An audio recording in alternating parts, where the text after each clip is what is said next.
नीरू का बेटा फौज में बड़ी पोस्ट पर था। वो हमेशा तैनाती में बाहर रहता। घर में अकेली नीरू बोरियत महसूस करती थी। नीरू की सहेलियों ने उसे सलाह दी कि वो अपने बेटे की शादी करवा दे। बहू के आ जाने से सब ठीक हो जाएगा। बेटा अपार, तू तो फौज में रहता है, मुझे घर में अकेलापन काटने को दौड़ता है। तू एक काम कर बेटा, शादी कर ले, फिर बहू के साथ मैं घर में आराम से रहूंगी। क्या माँ, मैं जब तक मेजर नहीं बन जाता शादी नहीं करूंगा। तुम कहीं घूमने जाया करो, लेकिन शादी की बात मत करो। इतना कहकर अपार वहां से चला जाता है, लेकिन जाते वक्त उसे माँ की भी चिंता रहती है। एक दिन दरवाजे की घंटी बजती है। नीरू दरवाजा खोलती है तो सामने एक सुंदर सी लड़की साड़ी पहनकर सर पर पल्लू रखकर खड़ी होती है। कौन हो तुम बेटा, और तुम्हें किसने भेजा है? मेरा नाम कंचन है और मैं आपके बेटे अपार की बीवी और आपकी बहू हूँ। तभी घर का फोन बजता है। नीरू फोन उठाती है तो अपार का फोन होता है। माँ, कंचन आ गई।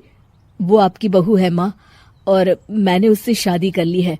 आप अकेली रहती हैं तो मैंने आपके लिए शादी कर ली माँ। अच्छा बेटा, बहू तो आ गई, बहुत सुंदर है। अब ना मैं आराम से घर में खुश रहूंगी।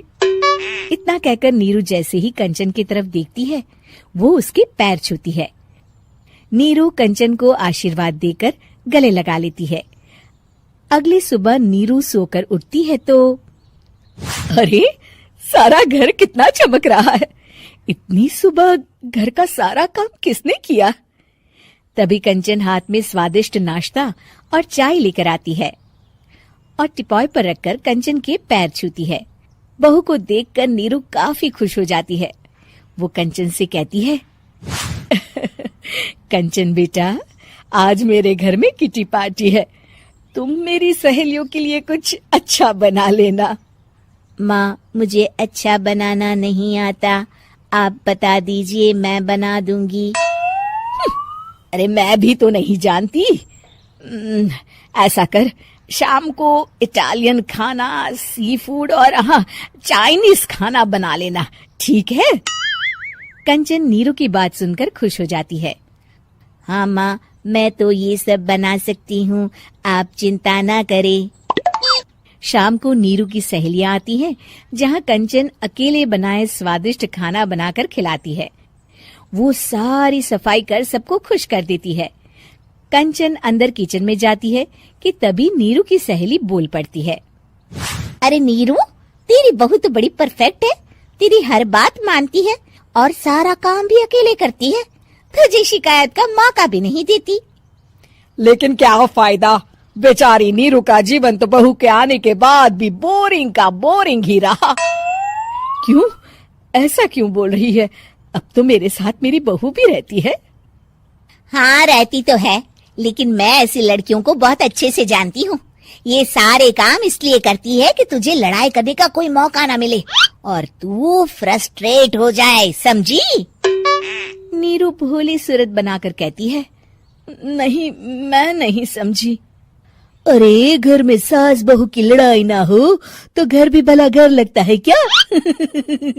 मेरे घर में ही ले ले। सुबह से बहू के साथ लड़ाई में इतनी चहल पहल रहती है कि मन हमारा भी लगा रहता है और पड़ोसियों का भी। नीरू मन में सोचती है, बात तो सही है। अगर ये मेरी शिकायत के बिना ही हर काम कर देगी तो मैं क्या करूंगी? रात को नीरू सोने के लिए कमरे में जाती है, जहाँ कंचन उसके पैर दबाने लगती है। नीरू को अच्छा तो लगता है, लेकिन वो किसी भी तरह से उससे लड़ाई करना चाहती है। बहू, दर्द पैर में नहीं सर पर है और तू मेरे पैर दबा रही है। मैं सर दबा देती हूँ माँ जी। ये कहकर वो उसका सर दबाने लगती है।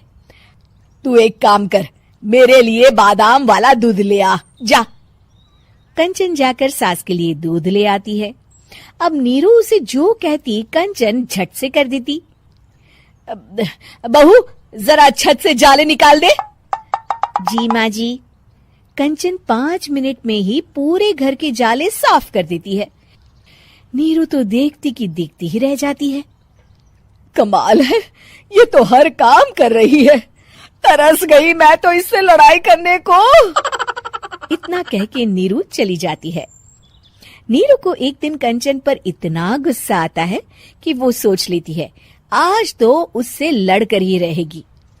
मौका देखकर नीरू कंचन को पैर से लंगड़ी देकर गिरा देती है, जिसके बाद जो होता है नीरू को विश्वास ही नहीं होता। जमीन में 2 भागों पर गिरी कंचन के सारे पुर्जे बिखर जाते हैं। स्प्रिंग और उसके अंदर से रंग बिरंगी लाइट जलने लगती है। तभी घर की घंटी बजती है। नीरू डरकर दरवाजा खोलती है तो सामने अपार खड़ा होता है। क्या हुआ माँ, तुम इतना डर क्यों गई? कंचन ने कुछ किया क्या? कुछ कहा क्या उसने? मैं अभी बताता हूँ। तभी अपार की नजर कंचन पर पड़ती है। अरे माँ, तूने ये क्या किया? कंचन को तोड़ दिया। तुम्हारी खुशी के लिए मैंने रॉबर्ट को तुम्हारी बहू बनाकर भेजा था, जिससे तुम्हारी हर इच्छा पूरी हो और तुम खुश रहो। माँ, ये तो इंसान थी भी नहीं, इससे तो गलती हो ही नहीं सकती थी। फिर आपने इसे क्यों तोड़ा? क्या गलती थी इसकी माँ? बेटा, इसकी सबसे बड़ी गलती ये थी कि ये इंसानों की तरह सास से लड़ाई नहीं करती थी। अपार माँ की बात सुनकर हैरान रह जाता है।